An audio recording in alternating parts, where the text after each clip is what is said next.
বিচ্ছিন্ন সংঘর্ষ আর হট্টগোলে শেষ হলো ভারতের লোকসভা নির্বাচনের চতুর্থ ধাপের ভোট। এর মধ্যে পশ্চিমবঙ্গের বীরভূমে সরিয়ে দেওয়া হয়েছে প্রিজাইডিং অফিসারকে। আর অন্ধ্রপ্রদেশে ভোট কেন্দ্রের সামনে বিধায়ক আর ভোটারদের মারামারির ভিডিও ভাইরাল হয়েছে। এই ধাপে অখিলেশ যাদব, মহুয়া মৈত্র, অধীর চৌধুরী, শত্রুঘ্ন সিনহা, ইউসুফ পাঠান, শতাব্দী রায়ের মতো এক ঝাঁক তারকা প্রার্থীর ভাগ্য নির্ধারিত হবে।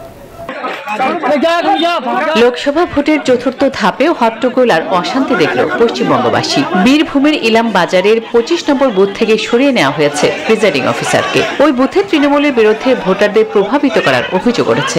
দুষ্কৃতীরা সেখানে হামলা করে আমার আত্মীয়র মাথা ফাটিয়ে দেয়। প্রচন্ড মেরেছে ফ্ল্যাগ লাগাবার জন্য। আমাদের ফ্ল্যাগ ফেস্টুন সব ছিঁড়ে দেওয়া হয়েছিল। আমাদের ছেলেরা আবার করে লাগাচ্ছিল। আমি রানীগঞ্জ আইসিকে জানিয়েছি ব্যাপারটা দেখার জন্য।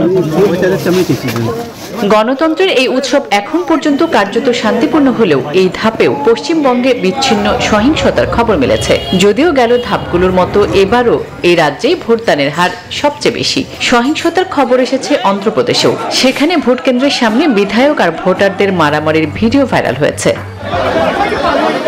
তবে ভিন্ন চিত্র দেখা যায় কাশ্মীর উপত্যকার শ্রীনগরে। সেখানে ভোট কেন্দ্রগুলোতে রীতিমতো ভোটারদের ভিড় লেগে যায়। তবে 370 ধারা হটিয়ে কাশ্মীরে যুগান্তকারী পরিবর্তন এনে দেওয়ার দাবি করলেও ভোটের ময়দানে নেই ক্ষমতাসীন বিজেপি। শুধু শ্রীনগরই নয়, কাশ্মীরের 3 আসনের কোনোটিতেই লড়াইয়ে নেই গেরুয়া শিবির।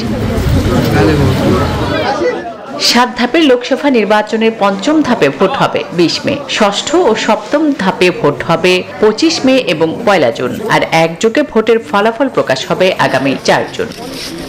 আসমাতুলি, নিউজ 24।